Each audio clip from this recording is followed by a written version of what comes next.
എനിക്ക് 10ാം ക്ലാസ് പോകുമ്പോൾ അന്നത്തെ കാലത്ത് ഒരു 12,000 രൂപ എൻ്റെ കയ്യിലുണ്ടായിരുന്നു. പിന്നെ ഒരു കൊല്ലം കൊണ്ട് ഞാനൊരു 1 crore-ലെത്തിച്ചു. അതായത് ചെറിയൊരു എമൗണ്ട് മുടക്കിയിട്ട് നമുക്ക് 10 ലക്ഷത്തിന് മേലെ വരുന്ന എമൗണ്ടുകൾ കവർ ചെയ്യുന്ന പോളിസീസ് അവൈലബിൾ ആണ്. സുപ്രീം കോടതി ഒരു വിധിയുണ്ട്, എല്ലാ സ്ഥാപനത്തിലും നിങ്ങൾ ഈ ജോലിക്കാർക്ക് ഇൻഷുറൻസ് വേണമെന്നുള്ള ഒരു ഇതൊക്കെ ഉണ്ട്. ഹെൽത്ത് ഇൻഷുറൻസ് ശരിക്കും പറഞ്ഞു കഴിഞ്ഞാൽ എല്ലാവരും ഇന്നത്തെ കാലത്ത് എടുത്തിരിക്കണം എന്നേ ഞാൻ പറയുള്ളൂ. Hi hello, it's me Sajna Saharas. ഇൻസ്പയറിന്റെ ഇൻസ്പിറേഷൻ നിറഞ്ഞ മറ്റൊരു സ്റ്റോറിയിലേക്ക് ഏവർക്കും സ്വാഗതം.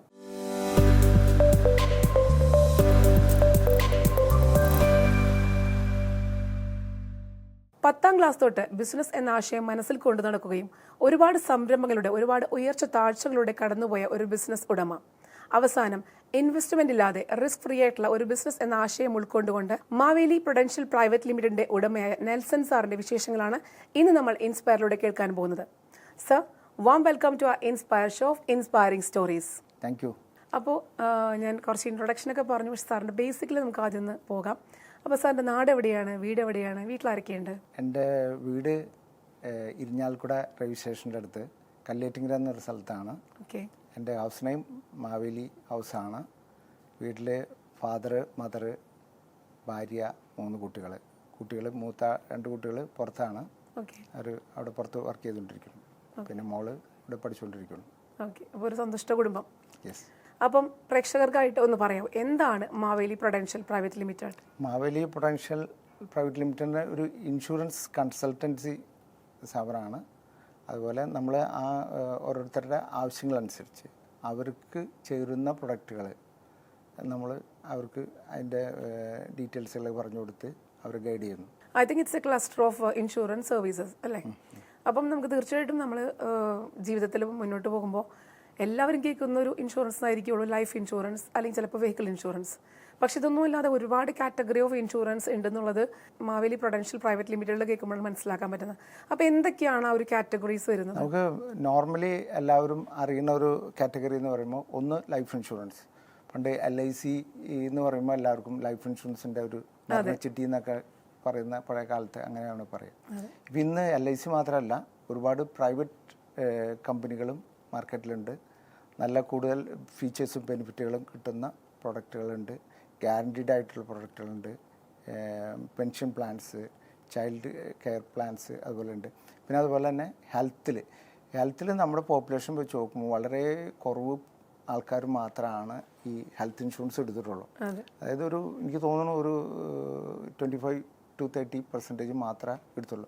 ബാക്കിയുള്ളവരൊന്നും ഹെൽത്ത് ഇൻഷുറൻസ് വരുമ്പോഴേക്കാൻ. പക്ഷേ ചില എടുക്കാൻ വെച്ചിട്ട് നമ്മൾ ചെല്ലുന്ന സമയത്ത് നമുക്ക് ഇൻഷുറൻസ് കിട്ടാത്തൊരവസ്ഥ വരും. അതായത് ചില അസുഖങ്ങൾ വന്നാൽ നമുക്ക് ഇൻഷുറൻസ് പ്രൊഡക്റ്റ് എടുക്കാൻ പറ്റില്ല. അതുപോലെ ക്രിട്ടിക്കലായിട്ടുള്ള ക്യാൻസർ, അങ്ങനത്തെ ചില അസുഖങ്ങൾ. അതുപോലെ പിന്നെ ഇതിൽ ചില കേസുകൾ എടുക്കാൻ പറ്റും, അതിൽ സ്പെഷ്യൽ പോളിസികളും ഉണ്ട്. ഇപ്പോൾ ഡയബറ്റിക് ഉള്ള ആൾക്ക് Day 1 കവറേജ് കിട്ടുന്ന പ്രൊഡക്റ്റുകളുണ്ട്. ചില നമുക്ക് അതിന് വെയിറ്റിംഗ് പീരീഡ് വേണ്ട. അപ്പോൾ ഡയബറ്റിക് വന്ന ആൾക്ക് ഇൻഷുറൻസ് കിട്ടില്ല എന്ന് പലരും തെറ്റിച്ച് ഇരിക്കുന്ന ആൾക്കാരുണ്ട്. പക്ഷെ അത് എടുക്കാൻ പറ്റും. അതുപോലെ തന്നെ കാർഡിയാക് പോളിസീസ് ഉണ്ട്. ഓരോ കമ്പനിക്കും ഓരോ പ്രൊഡക്റ്റുകളുടെ ഫീച്ചേഴ്സുകളൊക്കെ ഉള്ള പ്രൊഡക്റ്റുകൾ അവൈലബിൾ ആണ്. ഞാൻ ഇൻട്രൊഡക്ഷനിൽ പറഞ്ഞൊരു കാര്യമാണ്, 10ാം ക്ലാസ് തൊട്ട് ബിസിനസ് എന്ന് പറഞ്ഞൊരു ആശയമായിട്ട് മുന്നോട്ട് നടന്ന ഒരാളാണ്. അപ്പോൾ ഈ 10ാം ക്ലാസ് തൊട്ട് എന്തെല്ലാം ബിസിനസ്സുകൾ ചെയ്തിട്ടാണ് അവസാനം ഈ ഇൻഷുറൻസ് മേഖലയിലേക്ക് എത്തിയത്? ഞാൻ 10ാം ക്ലാസ് കഴിയുമ്പോൾ എൻ്റെ സ്കൂളിലൊരു സഞ്ജീവ എന്ന് പറഞ്ഞ പഴയ കാലത്തൊരു പൈസ സേവിങ്സ് പഠിപ്പിക്കുക എന്നുള്ള ഒരു സംഭവമുണ്ട്. അപ്പോൾ വെള്ളിയാഴ്ച ദിവസങ്ങളിൽ നമ്മൾ കളക്ഷൻ, പിന്നെ നമ്മുടെ റിലേറ്റീവ്സൊക്കെ ഒരു പെരുന്നാളുകളിൽ നിന്നൊക്കെ പോകുമ്പോൾ കിട്ടുന്ന കാശുകളും ഇതൊക്കെ സൂക്ഷിച്ചു വെച്ചിട്ടുണ്ട്. എനിക്ക് 10ാം ക്ലാസ് പോകുമ്പോൾ അന്നത്തെ കാലത്ത് ഒരു 12,000 രൂപ എൻ്റെ കയ്യിലുണ്ടായിരുന്നു. അപ്പോൾ ഈ എമൗണ്ട് വെച്ചിട്ട് എനിക്ക് നമ്മുടെ ഫാദർ നടത്തിയിരുന്ന ഒരു പ്രിന്റിംഗ് പ്രസ് ഇങ്ങനെ വർക്കേഴ്സൊക്കെ നടത്തി അത് സ്റ്റോപ്പ് ചെയ്ത് കിടക്കായിരുന്നു. കല്ലേറ്റിങ്ങനെ സ്റ്റോപ്പ് ചെയ്ത് കിടക്കായിരുന്നു. അപ്പോൾ അത് ഈ അന്ന് കാലത്ത് ഈ അക്ഷരങ്ങൾ പറക്കി വെച്ച് സെറ്റ് ചെയ്തിട്ടുള്ള ഒരു പ്രിന്റിംഗ് ആയിരുന്നു. ഈ അച്ചുകളൊക്കെ ചതഞ്ഞ് നാശമായി കിടക്കായിരുന്നു. ഇതൊക്കെ ഈ പൈസ ഉപയോഗിച്ച് ഷൊർണൂർ ടൈപ്പ് കാസ്റ്റ് ചെയ്യുന്ന ഫൗണ്ടറി ഉണ്ട്, അവിടെ പോയി സംസാരിച്ച് അവർക്ക് നമുക്ക് ആവശ്യമുള്ള ടൈപ്പുകളൊക്കെ ഓർഡർ ചെയ്ത്. എനിക്ക് അത് ഒരു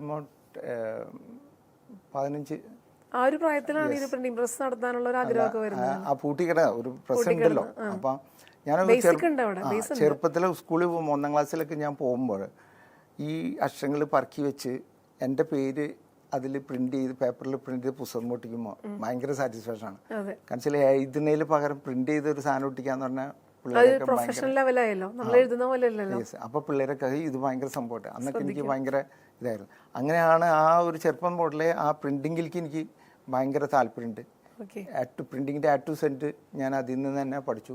ഒരു കോളേജിൽ പോയിട്ടില്ല പ്രിന്റിങ് പഠിച്ചത്, പക്ഷേ A to Z ചെറുപ്പം തുടങ്ങി ഓരോന്നും കണ്ട് പഠിച്ച് എനിക്ക് അതിൽ നല്ല എക്സ്പീരിയൻസ് ഉണ്ട് പ്രിന്റിങ് ഫീൽഡിൽ. അങ്ങനെ അതിൽ ഇത് ചെയ്തു. പിന്നെ നമ്മൾ അതിൻ്റെ കൂടെ വിദ്യാഭ്യാസ പരിപാടികളൊക്കെ നടക്കുന്നതിൻ്റെ കൂടെ ഈ വർക്കേഴ്സിന് വെച്ചിട്ടാണ് ഇത് നടത്തിയിരുന്നത്. കോളേജിൽ വന്ന് നല്ല സപ്പോർട്ട് കിട്ടിയിട്ടുണ്ടാവും എല്ലാ സമയത്ത്. സപ്പോർട്ട് എന്ന് പറഞ്ഞു കഴിഞ്ഞാൽ ആരും അങ്ങനെ ശ്രദ്ധിക്കാറൊന്നുമില്ല. അന്നേരം മറ്റുള്ള സപ്പോർട്ടുകളൊക്കെ ഉണ്ടായിരുന്നു. അങ്ങനെ അതിൽ നിന്നാണ് നമ്മൾ പ്രിൻറ്റിങ് അത് ഓഫ്സെറ്റ് ഇതിലേക്ക് വന്നു. അങ്ങനെ കുറച്ച് ഡെവലപ്പ് ചെയ്ത് പ്രിൻറ്റിങ്ങിൽ നന്നായിട്ട് ഡെവലപ്പ് ചെയ്ത് വന്നിരുന്നു. അതിൻ്റെ കൂടെ പ്ലാസ്റ്റിക് ഒരു അടുത്ത ഇൻഡസ്ട്രിയൽ എസ്റ്റേറ്റ് ഉണ്ട്, അവിടെ ഒരു കമ്പനി കൊടുക്കണം എന്ന് പറഞ്ഞപ്പോൾ നമ്മളത് ഇത് ചെയ്ത് അതും ആ ഒരു കാലഘട്ടത്തിൽ തന്നെയാണ്. അപ്പം അത് പ്ലാസ്റ്റിക് റീസൈക്ലിംഗ് യൂണിറ്റ് ആണ്. അത് പ്ലാസ്റ്റിക് ഗ്രാനുൾസ് ഉണ്ടാക്കാം. ചെറിയ ഇതുകളൊക്കെ ഉണ്ടാക്കാൻ ഉള്ള ആൾക്കാർക്കുള്ള ഗ്രാനുൾസ് നമ്മൾ ഉണ്ടാക്കി കൊടുക്കുന്നത്. അതായത് പ്ലാസ്റ്റിക് ഉൽപ്പന്നങ്ങൾ ഉണ്ടാക്കാനുള്ള ഗ്രാനുൾസ് കൊടുക്കുന്ന മാനുഫാക്ചറിംഗ് യൂണിറ്റ് അല്ലേ? അതും നമ്മൾ ഇതിൻ്റെ കൂടെ പിന്നെ സീസണിൽ ഫാദറിൻ്റെ കൂടെ തന്നെയാണ് ഈ കാഷ്യൂ കോർപ്പറേഷൻ്റെ മൂന്നരം താലൂക്കിൻ്റെ ഡീലറായിരുന്നു ഫാദർ. അപ്പോൾ ഫാദറിൻ്റെ കൂടെ ഈ റോ കാഷ്യൂ നമ്മൾ കർഷകരുടെ നിന്നും ഷോപ്പുകളിൽ നിന്ന് കളക്ട് ചെയ്ത് കാഷ്യൂ ഫാക്ടറിക്ക് കൊടുക്കുന്നത്. ആ ഇതിലൊക്കെ നമ്മൾ വളരെ ചെറുപ്പത്തിലെ ഇതൊക്കെ നേരിട്ട് ചാക്കിൽ നിറച്ച് ലോറിയിൽ ലോഡ് ചെയ്ത് ഒറ്റയ്ക്ക് തന്നെ ചെയ്യാറുണ്ട്. ചില സമയത്തൊക്കെ ഫുൾ ലോഡൊക്കെ ഒറ്റയ്ക്കൊക്കെ ചെയ്യേണ്ട ഇതുകൾ ചെയ്യും. അത് അന്നത്തെ കാലത്ത് എനിക്ക് ഭയങ്കര ഇൻട്രസ്റ്റ് ആയിരുന്നു. അല്ല, വേറൊരു കാര്യം ഞാൻ ശ്രദ്ധിച്ചത്, ഒരു 15 വയസ്സുകാരന് ആ സമയത്തൊക്കെ ഒരു ബിസിനസ് ചെയ്യാൻ ചിന്തിക്കാന്ന് പറഞ്ഞാൽ തന്നെ അത് ആ ഒരു കാലഘട്ടത്തിൽ വളരെ കുറവാണ്. അത് എന്നെ സംബന്ധിച്ച് പറഞ്ഞാൽ ഇതൊരു ഇൻട്രസ്റ്റ് ആണ്, ഒരു പൈസയിലുപരി അത് എനിക്ക് എന്തെങ്കിലുമൊക്കെ ചെയ്യണം. ഏത് സംഭവമായാലും എനിക്ക് ചെയ്യാൻ ഒരു മടി ഉണ്ടായിരുന്നില്ല. അപ്പോൾ അതുകൊണ്ടാണ് എല്ലാ മേഖലകളിലും നമ്മൾ ചെയ്തു നോക്കും. അപ്പം മാനുഫാക്ചറിങ് യൂണിറ്റ് ചെയ്തപ്പോൾ അതിനുശേഷം പിന്നീട് എന്തായിരുന്നു ചെയ്തത്? കാഷ്യൂവിൻ്റെ പിന്നെ ഫാദറിന് 83 കാലഘട്ടങ്ങളിലൊക്കെ തുടങ്ങി വണ്ടിയുടെ ഡീലർഷിപ്പ് പോണ്ടിച്ചേരിയിൽ നിന്ന് ഇവിടെ കേരളത്തിൽ കൊണ്ട് സപ്ലൈ ചെയ്യുന്നത്. എനിക്ക് തോന്നുന്നു ഒരു 90% കേരളത്തിൽ അംബാസഡർ കാറുകൾ ഫാദർ തന്നെയാണ് കൊടുത്തിരിക്കുന്നത്.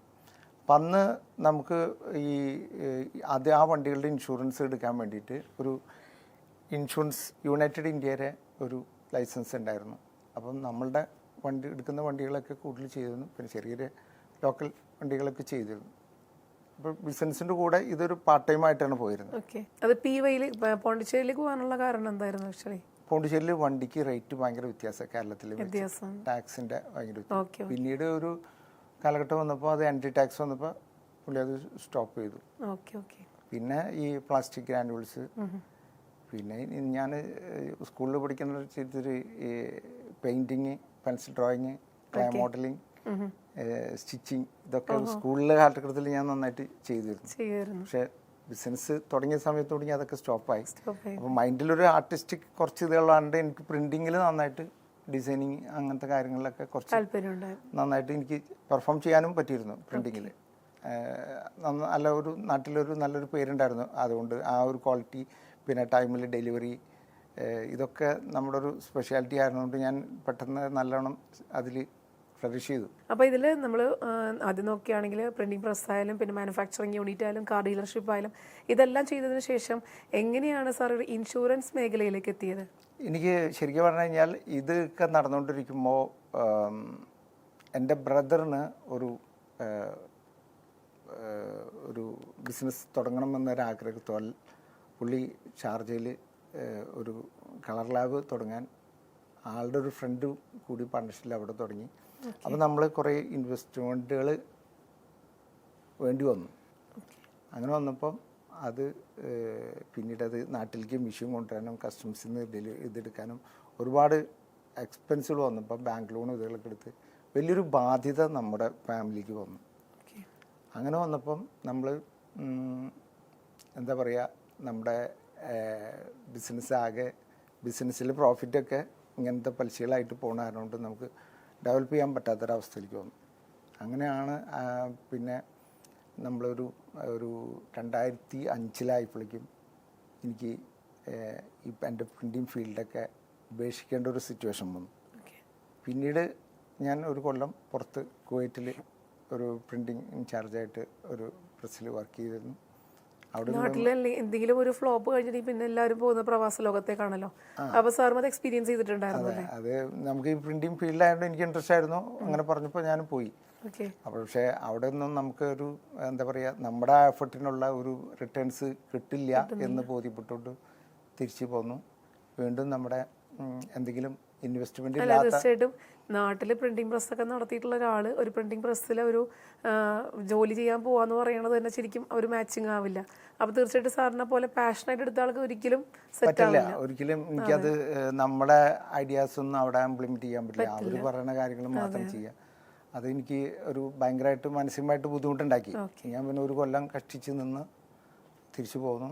തിരിച്ചു പോന്നിട്ടാണ് എന്തെങ്കിലും ഇൻവെസ്റ്റ്മെന്റ്, കയ്യിൽ പൈസ ഇല്ല. അവിടെയാണ് no investment and risk free എന്നുള്ള ഒരു പോയിന്റിലേക്ക് കുറച്ച് ആദ്യം തന്നെ നമ്മുടെ സുഹൃത്തുക്കളുടെ ഞാൻ ഒരു ബോഷിന്റെ ഒരു ഹൈ പ്രഷർ വാഷർ എന്ന് പറഞ്ഞൊരു കൺസെപ്റ്റ് എൻ്റെ ഒരു ഫ്രണ്ടാണ് അതിന്റെ ഡീലർഷിപ്പ് ഉണ്ടായിരുന്നത്. ആ സാധനത്തിന് നന്നായിട്ട് ഞാൻ പ്രൊമോട്ട് ചെയ്തിരുന്നു, കുറെ സെയിൽ ചെയ്തിരുന്നു. അപ്പോൾ ഒരു പ്രൊഡക്റ്റ് തരും, ഞാൻ സെല് ചെയ്യും. അപ്പോൾ ചെറിയ മാർജിൻസ് ഒക്കെ നമുക്ക് കിട്ടും. അന്ന് ഈ സാധനം ഇവിടെ ഇറങ്ങിയിട്ടില്ല. നമ്മളാണ് അതിന്റെ കുറെ പ്രൊമോഷൻസ് ഒക്കെ കുറെ നമ്മൾ ചെയ്തത്. പക്ഷെ അത് ഇതുകൊണ്ടൊന്നും നമ്മുടെ കാര്യങ്ങൾ മുന്നോട്ട് പോവില്ല എന്ന് മനസ്സിലായി. 3 കുട്ടികളുണ്ട്, ഒരു ചെലവിടം വിദ്യാഭ്യാസമൊക്കെ നടക്കണം. പിന്നെ ബാധ്യതകൾ കുറച്ച് പഴയത് പെൻഡിങ്ങിലും ഉണ്ട്, ഇതൊക്കെ തീർക്കണം. ഇതുകൊണ്ടൊന്നും നടക്കില്ല എന്ന് തോന്നിയപ്പം നമ്മുടെ ഇൻഷുറൻസ് ലൈസൻസ് ഒക്കെ കൂടി കളഞ്ഞ് അതിന് വേണ്ടിയിട്ടൊന്ന് ഇറങ്ങി. ഞങ്ങളുടെ കുറച്ച് ഒരു കൊല്ലം നമ്മൾ അന്നൊക്കെ ഒരു എന്താ പറയുക നിസ്സാര പ്രീമിയമൊക്കെ ചെയ്തിരുന്നുള്ളൂ ആ കാലം. പിന്നെ ഒരു കൊല്ലം കൊണ്ട് ഞാനൊരു 1 crore പിന്നെ അവിടെ നിന്ന് സ്റ്റെപ്പായിട്ട് നന്നായിട്ട് വോളിയത്തിലേക്ക് കയറാൻ പറ്റി. പിന്നെ ഒരുപാട് കമ്പനികളുടെ പ്രൊഡക്റ്റുകൾ നമ്മൾ മാർക്കറ്റ് ചെയ്യാൻ തുടങ്ങി. അങ്ങനെയാണ് ഒരുപാട് അച്ചീവ്മെന്റ്സുകളൊക്കെ നമുക്ക് കിട്ടിയിട്ടുണ്ട്. പിന്നീട് ഇത് എല്ലാതും ഇതിൻ്റെ ഒരു കീഴിൽ കൊണ്ടുവരണം, അല്ലെങ്കിൽ ഒരു കൺസൾട്ടൻറ്റ് എന്ന നിലയ്ക്ക് ഒരു സ്ഥാപനമായിട്ട് തുടങ്ങണം എന്ന് ഒരാഗ്രഹം വന്നപ്പോഴാണ് അത് പ്രൈവറ്റ് ലിമിറ്റഡ് കമ്പനിയായിട്ട് ഫോം ചെയ്തത്. പലരും ചെയ്യാത്തൊരു കാര്യമാണ് ലൈഫ് ഇൻഷുറൻസ് എടുക്കാതിരിക്കുക എന്നുള്ളത്. അപ്പോൾ ആ ലൈഫ് ഇൻഷുറൻസ് അല്ലെങ്കിൽ ഹെൽത്ത് ഇൻഷുറൻസ് എടുക്കുന്നതിൻ്റെ ഒരു പ്രാധാന്യം ഒന്ന് പറഞ്ഞു തരാമോ? ലൈഫ് ഇൻഷുറൻസ് എന്ന് പറയുമ്പോൾ നമുക്ക് ലൈഫ് ഇൻഷുർ ചെയ്യുക എന്നുള്ളതാണ്. ഒരു ജോലിക്ക് കയറിയ ഒരു കുട്ടിക്ക് അയാളുടെ സാലറി ബേസ് ചെയ്തിട്ട് അയാൾക്ക് ഒരു ഹ്യൂജ് കവറേജുള്ള ഒരു ടേം പോളിസി എടുക്കാൻ പറയും. മസ്റ്റായിട്ട് അത് എടുക്കണം എന്ന് പറയും. കാരണം ആ കുട്ടീനെയൊക്കെ സംബന്ധിച്ച് അവരുടെ ഡിപ്പെൻഡൻസിന് ഇദ്ദേഹത്തിന് എന്തെങ്കിലും സംഭവിച്ചു കഴിഞ്ഞാൽ ഒരു ഹ്യൂജ് എമൗണ്ട് കിട്ടണം. അതിന് റിട്ടേൺസ് ഇല്ലാത്തതാണ് ഈ ടേം പോളിസി എന്ന് പറഞ്ഞു കഴിഞ്ഞാൽ. ഡെത്ത് ബെനിഫിറ്റ് മാത്രമാണ്. അങ്ങനത്തെ പോളിസികൾ എന്തായാലും മസ്റ്റായിട്ട് ചെറുപ്പക്കാരെല്ലാവരും എടുക്കണം, മസ്റ്റായിട്ട് എടുക്കണം. റിട്ടേൺസ് എല്ലാം നോക്കേണ്ടത് അവിടെ. നമ്മളുടെ ആ സാന്നിധ്യത്തിൽ നമ്മുടെ ഡിപ്പെൻഡൻസിന് പ്രൊട്ടക്ഷൻ കിട്ടാൻ വേണ്ടിയിട്ട് അത് ലൈഫ് ഇൻഷുറൻസ്. പിന്നെ അതിൽ നമ്മൾ ഓരോ കോർപ്പസ് വെച്ചിട്ട് ഇപ്പോൾ നമുക്കൊരു വീട് വയ്ക്കണം, അല്ലെങ്കിൽ ഒരു കുട്ടികളെ ഹയർ എഡ്യൂക്കേഷന് പുറത്തയക്കണമെങ്കിലും വലിയ എമൗണ്ടുകളല്ലോ ഇപ്പോൾ. അപ്പോൾ അതിന് പർപ്പസിൽ കണക്കാക്കിക്കൊണ്ട് നമ്മളൊരു ഇൻവെസ്റ്റ്മെൻ്റ് രീതിയിൽ അത് ചെയ്യാം. നല്ല സ്കീമുകൾ ഇപ്പോൾ മാർക്കറ്റിൽ അവൈലബിൾ ആണ്. പിന്നെ നമുക്ക് വേണമെങ്കിൽ ഒരു റിട്ടയർമെൻറ്റ്, അതായത് ഇപ്പോൾ നമുക്കൊരു 50 വയസ്സിലോ 60 വയസ്സിലോ 40 വയസ്സിൽ റിട്ടയർമെൻറ്റ് എടുക്കാവുന്ന രീതിയിലുള്ള പോളിസികൾ അവൈലബിൾ ആണ്. അപ്പം അതിന് വേണ്ടിയിട്ട് ഒരു 5 വർഷമോ 10 വർഷമോ അടച്ച് അവസാനിപ്പിക്കാം. ആ ഏജിലാകുമ്പോൾ റിട്ടയർമെൻറ്റ് നമുക്ക് പൈസയിൽ കിട്ടുന്ന രീതിയിൽ ചെയ്യാവുന്ന നല്ല പ്രൊഡക്റ്റുകളുണ്ട്. തീർച്ചയായിട്ടും സാറിൻ്റെ അഭിപ്രായത്തിൽ ലൈഫ് ഇൻഷുറൻസ് ഏതൊരു ചെറുപ്പക്കാരനായാലും നമ്മൾ എടുക്കണം.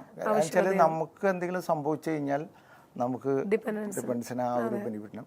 പിന്നെ അതല്ല, നമ്മൾ പ്രത്യേകിച്ച് ഞാൻ യങ്സ്റ്റേഴ്സ് പിള്ളേരുടെ അടുത്ത് പറയുമ്പം അവർക്ക് നല്ല സാലറി ഇപ്പം ഉണ്ട്, പഴയ കാലത്തെ മാതിരില്ല. ഈ സാലറിയിൽ നല്ലൊരു ബാങ്കും അവർ ആർഭാടങ്ങളും ഇത് ചെയ്ത് പോവാണ്. പക്ഷെ അവിടെ നമ്മളൊരു ഒരു സേവിങ്സ് ആയിട്ട് നല്ലൊരു എമൗണ്ട് മാറ്റി വയ്ക്കണം. ഓക്കെ. അത് മാറ്റി വെച്ച് കഴിഞ്ഞാൽ അവരുടെ ഫ്യൂച്ചർ എന്താ പറയുക, ഇതിൻ്റെയൊക്കെ ബുദ്ധിമുട്ടുകൾ ഞാൻ അറിഞ്ഞുകൊണ്ടാണ് അത് പറയുന്നത്. നമ്മളന്ന് മാറ്റി വെച്ചായിരുന്നെങ്കിൽ നമുക്ക് ബുദ്ധിമുട്ടില്ലാണ്ട് ജീവിക്കാനും ഇതുപോലെയുള്ള നമ്മുടെ ആഗ്രഹങ്ങൾ സാധിക്കാനും ഈ ഫണ്ട് ഉപയോഗിക്കാൻ പറ്റും. ഇപ്പോൾ ഒരു വീട് വയ്ക്കാനോ കുട്ടികളുടെ എഡ്യൂക്കേഷനോ പിള്ളേരെ കല്യാണം നടത്താനോ ഇതിനൊന്നും ബാക്കിയുള്ളവരെ സഹായം തേടേണ്ട ആവശ്യമില്ല. ഇനി നമ്മൾ ലൈഫ് ഇൻഷുറൻസിൻ്റെ കാര്യം പറഞ്ഞപ്പോൾ ഹെൽത്ത് ഇൻഷുറൻസിൻ്റെ ആവശ്യകത ഒന്ന്. ഹെൽത്ത് ഇൻഷുറൻസ് ശരിക്കും പറഞ്ഞു കഴിഞ്ഞാൽ എല്ലാവരും ഇന്നത്തെ കാലത്ത് എടുത്തിരിക്കണമെന്നേ ഞാൻ പറയുള്ളൂ. കാരണം നമ്മുടെ അസുഖങ്ങൾ ഇപ്പോൾ പഴയ കാലത്തെ മാതിരില്ല.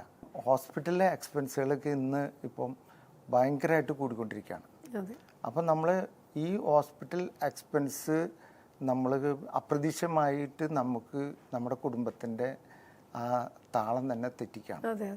അപ്പോൾ അതിന് നമുക്ക് ഒരു ഹെൽത്ത് ഇൻഷുറൻസ് മസ്റ്റായിട്ട് എടുത്തു വെക്കണമെന്ന് ഞാൻ പറയുള്ളൂ. ഈ ഹെൽത്ത് ഇൻഷുറൻസ് നമ്മൾ എടുക്കുമ്പോൾ അതിൻ്റെ ഒരു കാറ്റഗറി ഒക്കെ ഉണ്ടാവുമല്ലോ.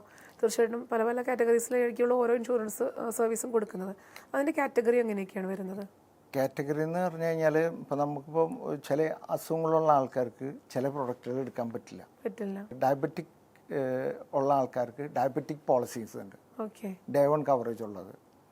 അതുപോലെ തന്നെ ഈ മെറ്റർണിറ്റി കവറേജ് ഉള്ള പ്രൊഡക്റ്റുകൾ, ഇപ്പം ഒരു മാരേജ് കഴിഞ്ഞ ആൾക്ക് 9 മാസം കഴിഞ്ഞ് കഴിഞ്ഞാൽ കവറേജ് കിട്ടുന്ന പ്രൊഡക്റ്റുകളും മാർക്കറ്റിലുണ്ട്.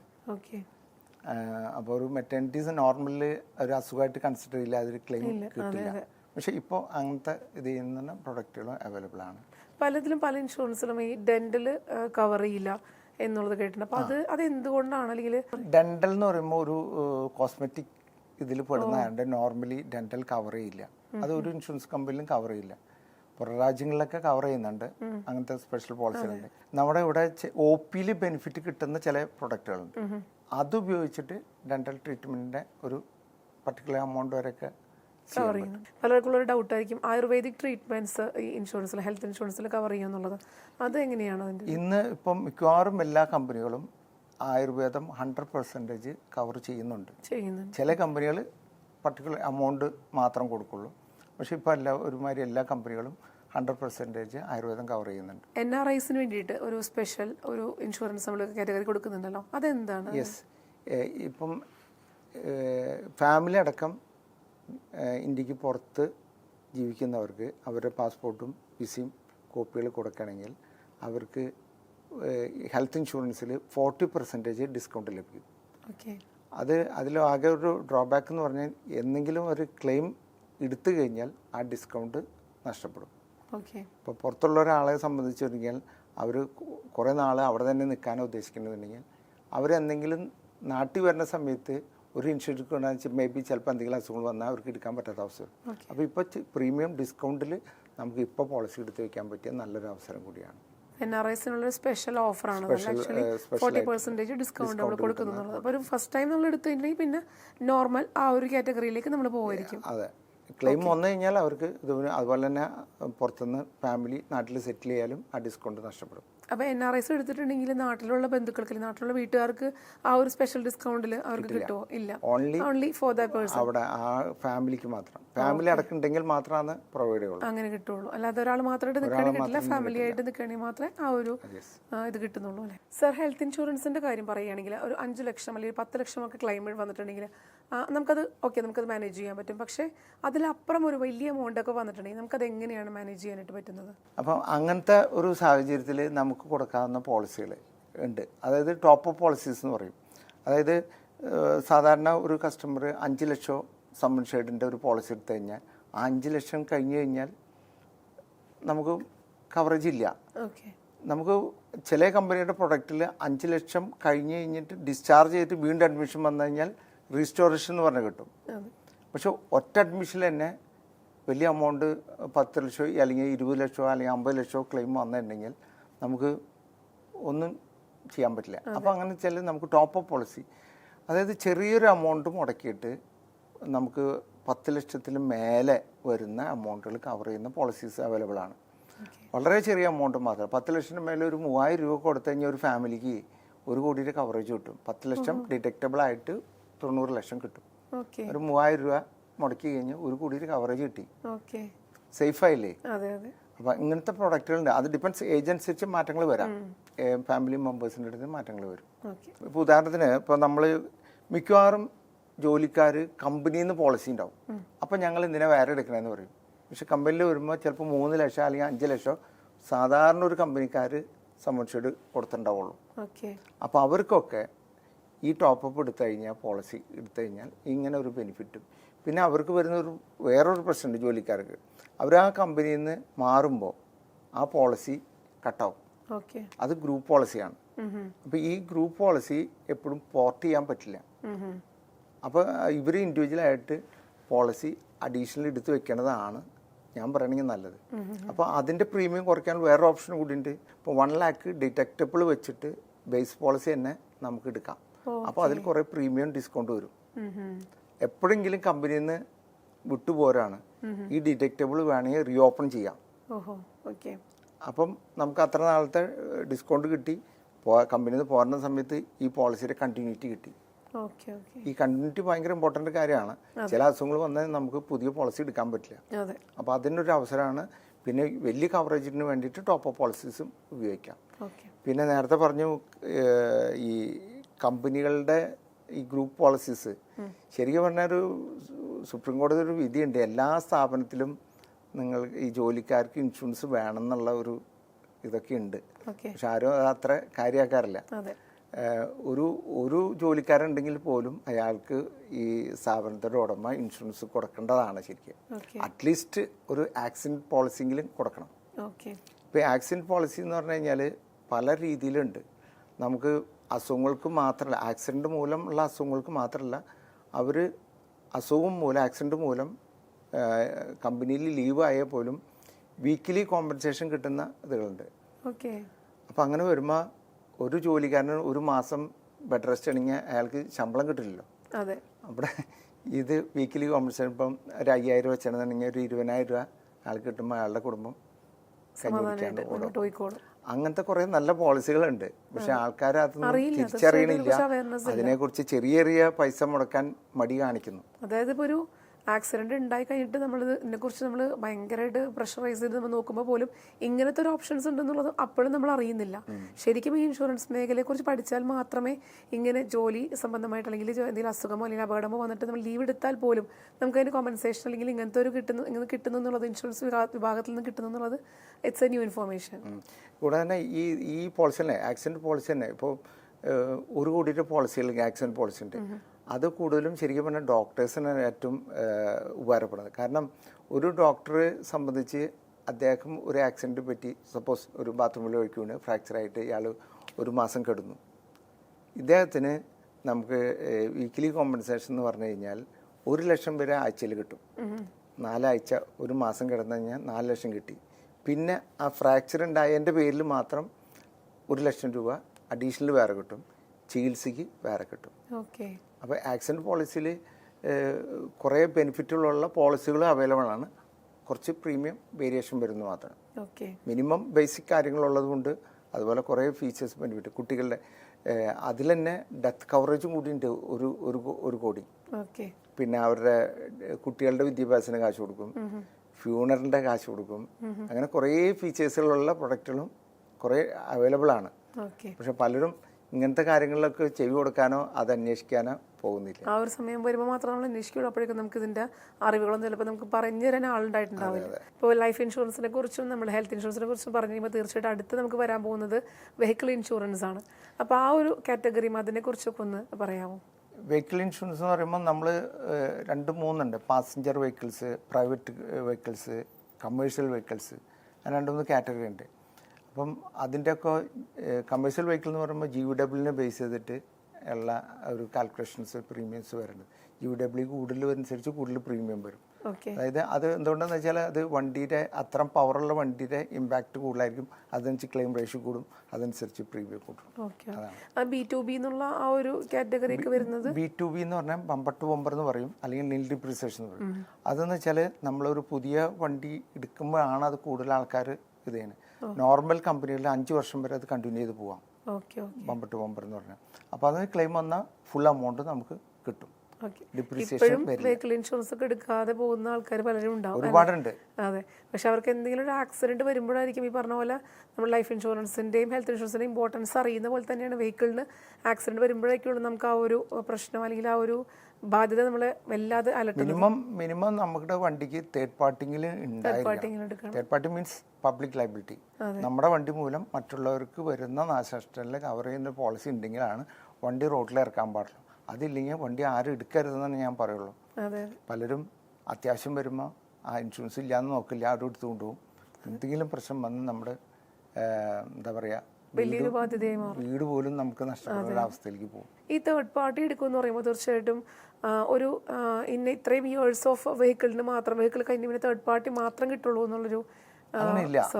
അത് വേണമെന്നുണ്ടെങ്കിൽ ഫുൾ കവർ കണ്ടിന്യൂ ചെയ്ത് പോയിക്കൊണ്ടിരിക്കുന്നതാണെങ്കിൽ അങ്ങനെ തന്നെ കണ്ടിന്യൂ ചെയ്യാൻ പറ്റും.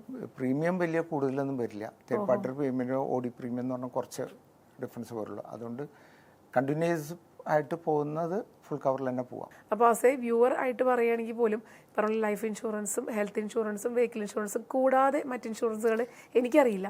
അപ്പം അങ്ങനെയുള്ള ഇൻഷുറൻസ് ഏതൊക്കെയാണെന്ന് സാർ പറയാം. ഇൻഷുറൻസ് മേഖല എന്ന് പറഞ്ഞു കഴിഞ്ഞാൽ വലിയൊരു എന്താ പറയുക ഒരു സാഗരമാണ്. ഒരുപാട് പ്രൊഡക്റ്റുകളുണ്ട്. പലർക്കും അതിനെക്കുറിച്ച് അറിയില്ല.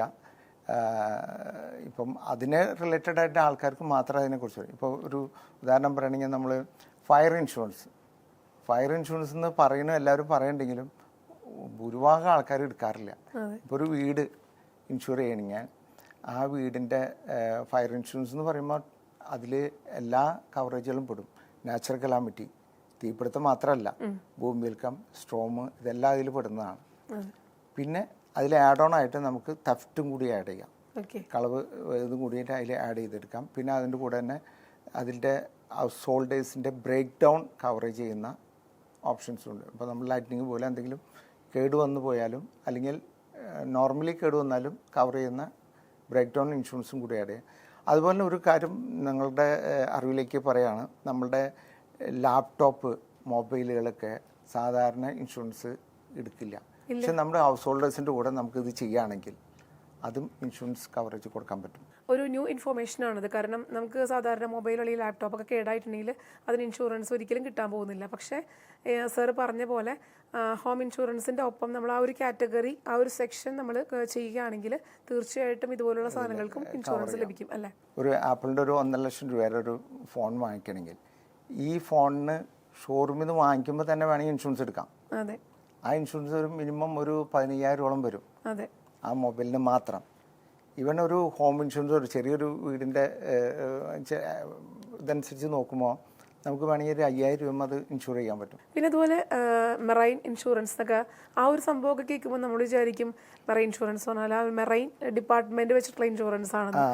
ആ ഇൻഷുറൻസിനെ അത് പലർക്കും ഈ മറൈൻ എന്ന് കേൾക്കുമ്പോൾ നമ്മൾ ഒരു ഷിപ്മെന്റ് മാത്രമാണ് എന്നുള്ളത്. പക്ഷെ അതങ്ങനെയല്ല. ഏതൊരു പ്രൊഡക്റ്റും ഒരു സ്ഥലത്ത് നിന്ന് മറ്റൊരു സ്ഥലത്തേക്ക് മൂവ് ചെയ്യുന്നതിന് കവറേജ് കൊടുക്കുന്ന ഇതിന് മറൈൻ ഇൻഷുറൻസ് ആണ്. അത് റോഡാവാം, ഫ്ലൈറ്റ് ആവാം, ഷിപ്പാവാം. അപ്പോൾ എന്തുകൊണ്ട് ഈ മറൈൻ എന്നൊരു പേര് അതിന് വന്നിരിക്കുന്നത്? പഴയ കാലത്ത് കപ്പൽ ചരക്കുകൾ മൂവ് ചെയ്യുന്ന സമയത്ത് കടൽ കൊള്ളക്കാർ ഇത് അടിച്ചു മാറ്റും. അതെ. അപ്പോൾ വലിയ ഭീമമായ നഷ്ടങ്ങൾ വരുന്നു. അപ്പോൾ ഇതുപോലെ ഈ കപ്പൽ ഓണേഴ്സ് കുറേ കമ്പനിക്കാർ ഒരു കൊല്ലത്തിൽ എത്ര കപ്പൽ ഇങ്ങനെ അടിച്ചു പോകും എന്നുള്ളൊരു കാൽക്കുലേഷനിൽ ഇവർ ഒരു കണക്കുണ്ടാക്കി. അപ്പോൾ എല്ലാവരും കൂടിയിട്ട് ആ ഒരു എമൗണ്ട് ഒരു കപ്പലിൻ്റെ പൈസ ഒരെണ്ണം പോകണമെന്നുണ്ടെങ്കിൽ ഒരു കപ്പലിൻ്റെ പൈസ ഇൻഷുറൻസ് ആയിട്ട് എല്ലാവരും ഇത് ചെയ്തിട്ട് ആ കപ്പലിൻ്റെ ഉടമയ്ക്ക് കൊടുക്കും. അപ്പോൾ അങ്ങനെയാണ് ഈ ഒരു ഇൻഷുറൻസ് എന്നുള്ളൊരു കൺസെപ്റ്റ് ഉണ്ടായെന്നാണ് പഴയ കാലത്ത് ഞാൻ പറഞ്ഞു കേട്ടേക്കുന്നത്. ഇപ്പോൾ ഈ മറൈൻ ഇൻഷുറൻസ് സാർ പറഞ്ഞിട്ടുണ്ടായിരുന്നു ഏതൊരു പ്രോഡക്റ്റും ട്രാൻസ്ഫോം ചെയ്യുമ്പോൾ നമുക്ക് ഈ ഒരു ഇൻഷുറൻസ് തന്നെ ആപ്ലിക്കബിൾ ആക്കാമെന്ന് പറഞ്ഞു. അപ്പോൾ അതെങ്ങനെയുണ്ട്? പ്രോഡക്റ്റിൻ്റെ ഒരു പെർ പ്രൊഡക്റ്റ് ആണോ അല്ലെങ്കിൽ പെർ കണ്ടെയ്നർ ആണോ? അതെങ്ങനെയാണ് വരുന്നത്? നമുക്ക് എങ്ങനെ വേണമെങ്കിലും കൊടുക്കും. ഇപ്പോൾ ഒരു മൊബൈൽ ഒറ്റയ്ക്ക് അയക്കുകയാണെങ്കിൽ കൊറിയർ വഴി അയക്കുകയാണെങ്കിൽ അത് ഇൻഷുർ ചെയ്യാം, അതും മറൈൻ തന്നെ പറയാം. അതുപോലെ തന്നെ മിഷനറി അല്ലെങ്കിൽ എന്ത് സാധനമായാലും ഒരു കണ്ടെയ്നർ ആയാലും അല്ലെങ്കിൽ പാഴ്സൽ സർവീസ് ആയാലും നമുക്ക് എങ്ങനെയാണ് പോകണമെന്നുള്ള അതിൻ്റെ എല്ലാവരും കാര്യങ്ങളും കൃത്യമായിട്ട് അതിൻ്റെ വാല്യൂ കാര്യങ്ങൾ അത് കൊടുത്തിട്ടുണ്ടെങ്കിൽ അത് ഇപ്പം മിഷനറി സംബന്ധിച്ച് ചെയ്യുമ്പോൾ ആ മിഷനറി കൊണ്ടുപോകുമ്പോൾ മാത്രമല്ല ഇറക്ഷനും കൂടി കവർ ചെയ്യാം. അതായത് വണ്ടിയിൽ നിന്ന് ഇറക്കണ സമയത്ത് എന്തെങ്കിലും ഡാമേജ് വന്നാലും ഇറക്ഷൻ ചെയ്യുന്ന സമയത്ത് എന്തെങ്കിലും കംപ്ലൈൻറ്റ് വന്നാലും കവർ ചെയ്യുന്ന അതിൽ ആഡ് ഓൺ ചെയ്ത് എടുക്കാൻ പറ്റുന്ന ഓപ്ഷൻസ് ഉണ്ട്. ഓക്കെ. അത് വേണമെങ്കിൽ ഒരു കൺസൈൻമെൻറ്റ് വിടുന്നതിന് മാത്രമാവാം, അല്ലെങ്കിൽ ഒരു 1 ഇയറിന് റെഗുലറായിട്ട് വിടുന്ന ഓപ്പൺ മറൈൻ പോളിസി എന്ന് പറഞ്ഞ പ്രൊഡക്റ്റും കൂടിയുണ്ട്. അപ്പോൾ അതിൽ നമ്മൾ അയക്കുന്നതിനനുസരിച്ച് എമൗണ്ട് അതിൽ നിന്ന് കുറഞ്ഞു വരും. അപ്പം ഈ പ്രൊഡക്റ്റുകൾ നമ്മൾ എങ്ങനെ ഇൻഷുറൻസ് ചെയ്യാൻ പറ്റുക എന്നുള്ളൊരു ന്യൂ ഇൻഫർമേഷനാണ് എന്നെ സംബന്ധിച്ചിട്ട്. കാരണം ഇപ്പോൾ ഒരു കമ്പനി നടത്തുന്ന ഒരാളാണെങ്കിൽ പ്രൊഡക്റ്റുകൾ ഒരുപാടുണ്ട്, അപ്പോൾ ഒരുപാട് പേർക്ക് ട്രാൻസ്ഫോം ചെയ്യേണ്ടി വരികയാണെങ്കിൽ, ഇപ്പോൾ അതർ സ്റ്റേറ്റ്സ് ആയാലും അങ്ങനെ ചെയ്യേണ്ടി വരുമ്പോൾ തീർച്ചയായിട്ടും ഇങ്ങനത്തെ ഒരു ഇൻഷുറൻസ് എടുത്ത് വെക്കുകയാണെങ്കിൽ അത് അവർക്ക് വലിയൊരു സേഫ്റ്റിയാണ്. സേഫ്റ്റി തന്നെ. അത് ചെറിയ എമൗണ്ട് വരുന്നുണ്ട്. റഫ്ലി ഞാൻ പറയുകയാണെങ്കിൽ ഒരു 10 ലക്ഷം രൂപയ്ക്ക് ഒരു 600 രൂപയ്ക്ക് കോസ്റ്റ് വരുന്നുള്ളൂ. വെരി ചീപ്പാണ്. അപ്പോൾ തീർച്ചയായിട്ടും ആ ഇൻഷുറൻസ് എടുത്ത് വെക്കേണ്ടതാണ്. മറൈൻ ഇൻഷുറൻസ് എന്തെങ്കിലും ഇപ്പം നമുക്ക് ഇപ്പോൾ റോഡിലേക്കല്ല ഒരുപാട് ആക്സിഡൻറ്റ്സ് നടക്കുന്നതാണ്. നമ്മളൊരു ചെറിയ റിസ്ക്, അനാവശ്യമായിട്ട് റിസ്ക് എടുക്കാം. അതെ, ഒരു ചെറിയൊരു പൈസയുടെ കാര്യം മാത്രമേ അതിൽ വരുന്നുള്ളൂ. അതുപോലെ തന്നെ കേട്ടിട്ടുള്ള മറ്റു ഇൻഷുറൻസ് ആണ് പബ്ലിക് ലയബിലിറ്റി ഇൻഷുറൻസ് പറയുന്നത്. അതിൻ്റെ ഒരു പ്രത്യേകതകൾ എന്തൊക്കെയാണ്? പബ്ലിക് ലയബിലിറ്റി എന്ന് പറയുമ്പോൾ നമ്മളിപ്പോൾ ഏതൊരു സ്ഥാപനമായാലും അവിടെ വരുന്ന കസ്റ്റമേഴ്സിന് എന്തെങ്കിലും പ്രോബ്ലംസ് ഉണ്ടായി കഴിഞ്ഞാൽ അവരെന്തെങ്കിലും ക്ലെയിം ചെയ്ത് നമ്മൾ കൊടുക്കേണ്ടി വരും. അപ്പോൾ അതിനെ പ്രൊട്ടക്റ്റ് ചെയ്യാൻ വേണ്ടിയിട്ടാണ് പബ്ലിക് ലയബിലിറ്റി. ഇതുപോലെ തന്നെ പബ്ലിക് ലയബിലിറ്റി തന്നെ ഈ വെഹിക്കിൾസിനും അത് തന്നെ ചെയ്യണത്. തേർഡ് പാർട്ടി എന്ന് പറയുന്നത് പബ്ലിക് ലയബിലിറ്റി ആണ്. അതുപോലെ നമ്മൾ മൂലം മറ്റുള്ളവർക്ക് വരുന്ന നാശനഷ്ടങ്ങൾ കവർ ചെയ്യുന്ന പ്രൊഡക്റ്റ് ഈ പബ്ലിക് ലയബിലിറ്റി ഇൻഷുറൻസ്. അപ്പം അത് ഇപ്പോൾ ഹോട്ടൽസ് ശരിക്കും പറഞ്ഞാൽ അവിടെ ഒരു ഫുഡ് കഴിച്ച് പോകുന്ന ആൾക്കാർക്ക് എന്തെങ്കിലും ഫുഡ് ഇൻഫെക്ഷൻ വന്ന് എന്തെങ്കിലും ഇഷ്യൂസ് വന്നു കഴിഞ്ഞാൽ അവർ നമ്മുടെ പേരിൽ കേസ് എടുത്തു കഴിഞ്ഞാൽ അതിനെ പ്രൊട്ടക്റ്റ് ചെയ്യാൻ പറ്റും. വലിയ ഹോട്ടലിലൊക്കെ സാധാരണ അവർ എടുക്കാറുണ്ട് എന്നാണ് എൻ്റെ അറിവ്.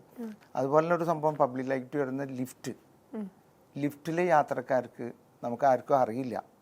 ലിഫ്റ്റിൽ എന്തെങ്കിലും പ്രശ്നം വന്നെങ്കിൽ നമുക്ക് അവരെ കേസ് കൊടുക്കാൻ പറ്റും. പക്ഷേ ഇന്ന് ലിഫ്റ്റിന് ലൈസൻസ് കിട്ടണമെങ്കിൽ ലിഫ്റ്റ് ഇൻഷുറൻസ് എടുത്തിരിക്കണം, ഇല്ലാണ്ട് ലിഫ്റ്റിന് ലൈസൻസ് കൊടുക്കില്ല. ഇപ്പം അങ്ങനെ ഒരു ഇതുണ്ട്. അപ്പം അതുപോലെ തന്നെ ലിഫ്റ്റിന് ഇൻഷുറൻസ് കൊടുക്കുന്നത് ഇത് തന്നെ പബ്ലിക് ലയബിലിറ്റിയാണ്. ഇപ്പോൾ ഉദാഹരണം എന്ന് പറഞ്ഞാൽ നമ്മുടെ വീട്ടിൽ ഒരു തെങ്ങ് കയറാൻ ഒരാൾ വന്നിട്ടുണ്ടെങ്കിൽ 12 അടി ഹൈറ്റിൽ നിന്ന് മേലെ നിന്നാണ് അദ്ദേഹം വീണെന്നുണ്ടെങ്കിൽ അദ്ദേഹത്തിൻ്റെ കംപ്ലീറ്റ് ചെലവും നമ്മൾ വഹിക്കേണ്ടി വരും. അപ്പോൾ അവിടെ WC എന്ന് വർക്ക്മെൻ കോമ്പൻസേഷൻ എന്നൊരു പോളിസി നമ്മൾ ഒരു വീട്ടുകാരെ എടുത്ത് വെച്ചിട്ടുണ്ടെങ്കിൽ ഇങ്ങനത്തുള്ള ഈ ആൾക്ക് മാത്രമല്ല എന്ത് പണിക്ക് ആൾ വന്നാലും അവരെ കവർ ചെയ്യാം. അത് അൺലിമിറ്റഡ് എമൗണ്ട് WC. അയാൾക്ക് ഡെത്ത് സംഭവിച്ചു കഴിഞ്ഞാൽ കോടതി വിധിക്കുന്ന എമൗണ്ട് ഇൻഷുറൻസ് കമ്പനി കൊടുക്കും. നമ്മൾ ഇങ്ങനത്തെ ചെറിയ കാര്യങ്ങൾ ചെയ്തു കഴിഞ്ഞാൽ നമ്മളാണ് ആ വ്യക്തിക്ക് എന്തെങ്കിലും സഹായിച്ചാൽ ചെറിയൊരു എമൗണ്ട് നമുക്ക് കൊടുക്കണം. പക്ഷെ കോടതി ത്രൂ വഴിയാണെങ്കിൽ അത് ഹ്യൂജ് എമൗണ്ട് അവരുടെ കുടുംബത്തേക്ക് കിട്ടും. അപ്പം ഇൻഷുറൻസ് എന്ന് പറഞ്ഞാൽ ഒരുപാട് ശ്രദ്ധിക്കേണ്ട കാര്യങ്ങളാണ് നമ്മൾ. അപ്പോൾ life insurance, health insurance, vehicle insurance, public liability insurance കൂടാതെ മറ്റെന്തെല്ലാം ഇൻഷുറൻസ് ആണ് ഒരു മനുഷ്യൻ എന്ന നിലക്ക് നമ്മൾ ജീവിക്കാൻ ഉതകുന്ന രീതിയിൽ എടുക്കേണ്ട ഇൻഷുറൻസ്? ഏതൊരു സ്ഥാപനത്തിനും ഒരു റിസ്ക് മാനേജ്മെന്റ് എന്നൊരു സംഭവമുണ്ട്. അപ്പോൾ ആ റിസ്ക് മാനേജിൽ പെട്ടുന്ന ഒരു ഘടകമാണ് ഇൻഷുറൻസ്. അത് ആരും അധികം ആൾക്കാർ ബാങ്ക് ലോൺ ഉണ്ടെങ്കിൽ ബാങ്കുകാരെ നിർബന്ധിക്കുമ്പോൾ അവർ ലോൺ കൊടുത്ത എമൗണ്ടിന് മാത്രം അവർ ഇൻഷുർ ചെയ്യും. പക്ഷെ ഒരു ക്ലെയിം ഇപ്പോൾ കഴിഞ്ഞ റീസെൻ്റായിട്ട് ഫ്ലഡ് വന്നപ്പോൾ ഒരുപാട് ആൾക്കാർക്ക് ക്ലെയിം റിജക്റ്റ് ചെയ്തു. റീസൺ എന്താ വെച്ചാൽ ലോൺ എമൗണ്ടിന് മാത്രമാണ് അവർ ഇൻഷുർ ചെയ്തിട്ടുള്ളൂ. ആക്ച്വലി അവരുടെ സ്റ്റോക്ക് അതിലും കൂടുതലായിരിക്കും. അപ്പം അവർ അണ്ടർ കോട്ട് ചെയ്ത് എടുത്തു എന്നുള്ള റീസൺ കൊണ്ട് ക്ലെയിം റിജക്റ്റ് ചെയ്തു. അപ്പോൾ അത് വരാണ്ടിരിക്കാൻ നമ്മൾ ഫുൾ എമൗണ്ടിൽ ബുക്സിൽ കാണിക്കുന്ന ഫുൾ എമൗണ്ട് കാണിച്ചുകൊണ്ട് ഇൻഷുറൻസ് എടുക്കണം എന്നാണ് എനിക്ക് അതിൽ പറയാനുള്ളത്. ബാങ്കുകാർ മാത്രം നോക്കി കഴിഞ്ഞാൽ ബാങ്കിൻ്റെ പോളിസി പോലും നമ്മൾ കാണാറില്ല. അവർ ബാങ്കിൽ ഇരിക്കുള്ളൂ. ബാങ്ക് ലോൺ കൊടുക്കുമ്പോൾ ബാങ്കുകാർക്ക് നിർബന്ധമാണ് ഒരു ഇൻഷുറൻസ് വേണം. അവർക്ക് എന്തെങ്കിലും ഒരു ഇൻഷുറൻസ് കിട്ടാൽ മതി. പക്ഷെ ക്ലെയിം വരുന്ന കാര്യത്ത് കിട്ടില്ല. എനിക്ക് ഒരുപാട് കുറച്ച് ഇതെന്ന് കഴിഞ്ഞാൽ നമ്മൾ കഴിഞ്ഞ ഫ്ലഡിന് 2-3 ഷോപ്പുകൾ ഞാൻ ചെയ്ത ഷോപ്പുകൾ വലിയ എമൗണ്ടുകൾ എനിക്ക് കൊടുക്കാൻ പറ്റി. അവരത്തെ 20,000 രൂപ പ്രീമിയം അടച്ചവർക്ക് 1.25 കോടി രൂപയൊക്കെ ക്ലെയിം വളരെ സിമ്പിളായിട്ട് കൊടുക്കാൻ പറ്റി. അപ്പോൾ അത് ഞാൻ കൊടുത്തത് മാത്രമേ കൊടുത്തിട്ടുള്ളൂ. ബാക്കിയുള്ളവരൊന്നും ബാങ്ക് ത്രൂ എടുത്തണ കൊണ്ട് ക്ലെയിം കിട്ടാണ്ട അവസ്ഥ വന്നിട്ടുണ്ടായിരുന്നു. അപ്പം അത് എപ്പോഴും ഇൻഷുറൻസ് എടുക്കുമ്പോൾ കുറേ കാര്യങ്ങൾ നമ്മൾ ശ്രദ്ധിക്കണം. ആരെങ്കിലും നിർബന്ധത്തിന് വഴങ്ങി എന്തെങ്കിലും ഒരു ഇൻഷുറൻസ് എടുക്കാണ്ട് അതിനെക്കുറിച്ച് പഠിച്ചിട്ട് അതിൻ്റെ ഫീച്ചേഴ്സും ബെനിഫിറ്റുകളൊക്കെ മനസ്സിലാക്കി ഇൻഷുറൻസ് എടുക്കണം എന്നാണ് ഞാൻ പബ്ലിക്സിനോട് പറയാനുള്ള. സാർ, അപ്പോൾ ഇത്രയും നേരം നമ്മൾ ഒരുപാട് ഇൻഷുറൻസിനെ കുറിച്ച് മനസ്സിലാക്കി, അതിൻ്റെ ആവശ്യകത, എടുക്കേണ്ടതിൻ്റെ ആവശ്യകതയെക്കുറിച്ച് മനസ്സിലാക്കി. അപ്പോൾ മാവേലി പ്രൊഡൻഷ്യൽ പ്രൈവറ്റ് ലിമിറ്റഡിൽ ഇപ്പോൾ എത്രത്തോളം സ്റ്റാഫ് ഉണ്ട്, എത്രത്തോളം ക്ലയൻസ് നമുക്ക് ഉണ്ട്? 2 ബ്രാഞ്ചാണ്, ഓഫീസാണ്. ഒന്ന് കല്ലേറ്റിലും ഒന്ന് ചാലക്കുടിയിലും. ഞങ്ങൾക്കൊരു 8 സ്റ്റാഫുകളുണ്ട്.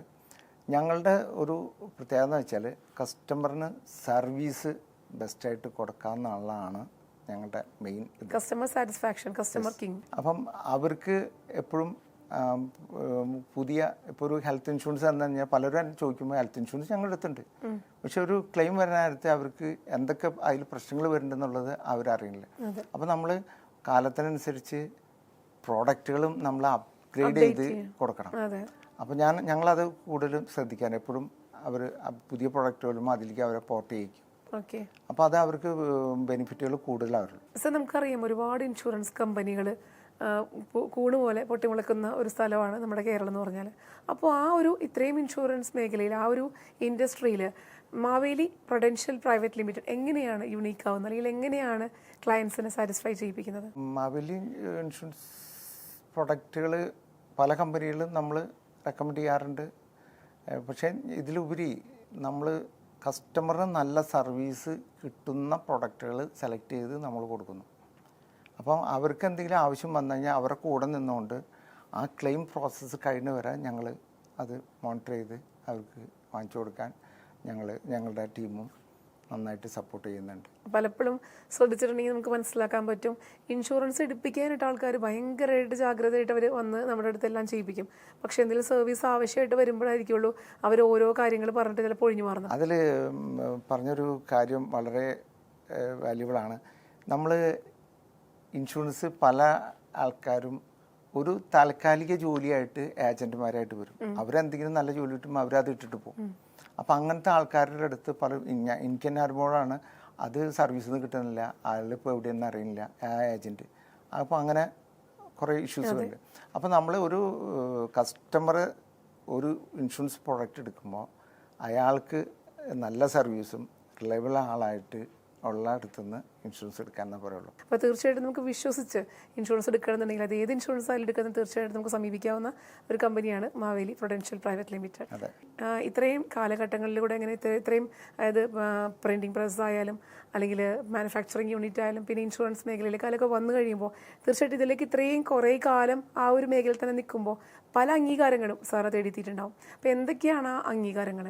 ഞാൻ ആദ്യം യുണൈറ്റഡ് ഇന്ത്യയിലാണ് എൻ്റെ എന്താ പറയുക ഇൻഷുറൻസ് കാറ്റഗറി ആരംഭിച്ചത്.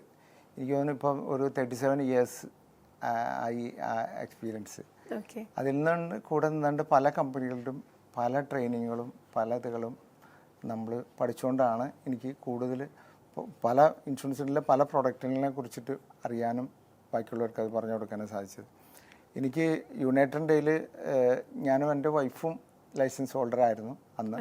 അപ്പം ഞങ്ങൾക്ക് രണ്ടാളും യുണൈറ്റഡിൻ്റെ ഒരു യുമാക്സ് അവാർഡ് എന്ന് പറഞ്ഞിട്ടൊരു കാറ്റഗറിയാണ്. അതിൽ 8 സ്റ്റാർ ആയിട്ട് അന്ന കാലത്തുകളൊക്കെ റെഗുലർ എല്ലാ കൊല്ലം കിട്ടിക്കൊണ്ടിരിക്കുന്നുണ്ട്. ഇപ്പം ഞങ്ങൾ മറ്റേ HDFC എയർകോൻ്റെ അതിൻ്റെ ടോപ്പ് ക്ലബ് മെമ്പറാണ്. അതുപോലെ തന്നെ നമ്മൾ ഈ BNI എന്ന് പറഞ്ഞ ഓർഗനൈസേഷനിൽ മെമ്പർഷിപ്പ് എടുക്കാൻ എനിക്ക് സാധിച്ചു. 6 വർഷം മേലെയായി BNIയിൽ ഇത് ചെയ്യണം. അതിൽ ശരിക്കും പറഞ്ഞാൽ എനിക്ക് വലിയ വലിയ ബിസിനസ് ഓണേഴ്സായിട്ട് കണക്ട് ചെയ്യാനും അവരിലൂടെ ബിസിനസ് ഡെവലപ്പ് ചെയ്യാനും എനിക്ക് സാധിച്ചിട്ടുണ്ട്. ഈ ഒരു മേഖലയിൽ കിട്ടേണ്ട അംഗീകാരങ്ങളെല്ലാം സാറിന് കിട്ടിയിട്ടുണ്ട്. സാർ വളരെ സാറ്റിസ്ഫൈഡ് ആണ്. ഇനിയും അംഗീകാരങ്ങളുമായിട്ട് മുന്നോട്ട് പോകാൻ സാധിക്കട്ടെ. പിന്നെ ചോദിക്കുകയാണെങ്കിൽ ഇപ്പം ഇത്രയും വന്ന് നിൽക്കുന്നു, ഇനി ഇതിൽ കൂടുതൽ എന്തൊക്കെ എക്സ്പാൻഷൻസ് ആണ് സാറ് ഉദ്ദേശിക്കുന്നത്? എനിക്ക് എൻ്റെ ഒരു ആഗ്രഹം എന്ന് വെച്ചാൽ നമ്മൾ ഈ ഇൻഷുറൻസ് സെക്ടറിൽ ഒരുപാട് ഏജൻറ്റുമാർ എങ്ങെത്താണ്ട് അവിടെ ഇവിടെയൊക്കെ തിരിച്ച് ചെയ്ത് ഒരു അച്ചീവ്മെൻറ്റിലേക്കൊന്നും എത്താണ്ട് നടക്കുന്നുണ്ട്. അവരെയൊക്കെ ഒരു ഇതിലേക്ക് കൊണ്ടുവന്ന് അവർക്ക് വലിയൊരു റിട്ടേൺസ് കിട്ടുന്നതും അവർക്കൊരു പ്രൊട്ടക്ഷൻ കിട്ടുന്ന ഒരു രീതിയിലേക്ക് മാവേലി വളർത്തിക്കൊണ്ടുവരുന്ന ഒരു ആഗ്രഹമുണ്ട്. അതായത് ഒരു സംരംഭം അല്ലെങ്കിൽ ഇപ്പോൾ ഇങ്ങനത്തെ ഒരു റിസ്ക് ഫ്രീ ആയിട്ടുള്ള അല്ലെങ്കിൽ നോ ഇൻവെസ്റ്റ്മെൻ്റ് ആയിട്ടുള്ള ഒരു ബിസിനസ് തുടങ്ങണമെന്ന് ആഗ്രഹിക്കുന്നവർക്ക് ഒരു നല്ലൊരു മെസ്സേജ് കൊടുക്കുന്ന രീതിയിലാണ് അടുത്തൊരു എക്സ്പാൻഷൻ സാർ ഉദ്ദേശിക്കുന്നത്, അല്ലേ? Better life with better health. തീർച്ചയായിട്ടും ബെറ്റർ ലൈഫ് കിട്ടണമെങ്കിൽ ബെറ്റർ ഹെൽത്ത് നമുക്ക് മസ്റ്റാണ്. അതിനിടയിൽ ലൈഫിനിടയിൽ ഇൻഷുറൻസ് എടുക്കുക എന്ന് പറയുന്നത് പലപ്പോഴും പലരിലും ചിന്ത വരുന്നത് അത് ആവശ്യമാണോ അല്ലെങ്കിൽ അനാവശ്യമാണോ എന്നാണ്. പക്ഷേ അത് അത്യാവശ്യമാണ് എന്നതിന് ഉത്തരം തന്നിരിക്കുന്നത് നമ്മുടെ മാവേലി പ്രൊഡൻഷ്യൽ പ്രൈവറ്റ് ലിമിറ്റഡിൻ്റെ CEO ആയ നെൽസൺ സാറിൻ്റെ ഇന്നത്തെ വിശേഷങ്ങളാണ്. സാർ ഒരുപാട് വിശേഷങ്ങൾ നമ്മളുമായി പങ്കുവച്ചു. ഇൻഷുറൻസ് എടുക്കുന്നതിൻ്റെ ആവശ്യകതയും അതിൻ്റെ ബെനിഫിറ്റ്സും അതിൻ്റെ കാറ്റഗറീസും അതിൻ്റെ പോസിബിലിറ്റീസും ഒക്കെ നമുക്ക് പറഞ്ഞു തന്നു.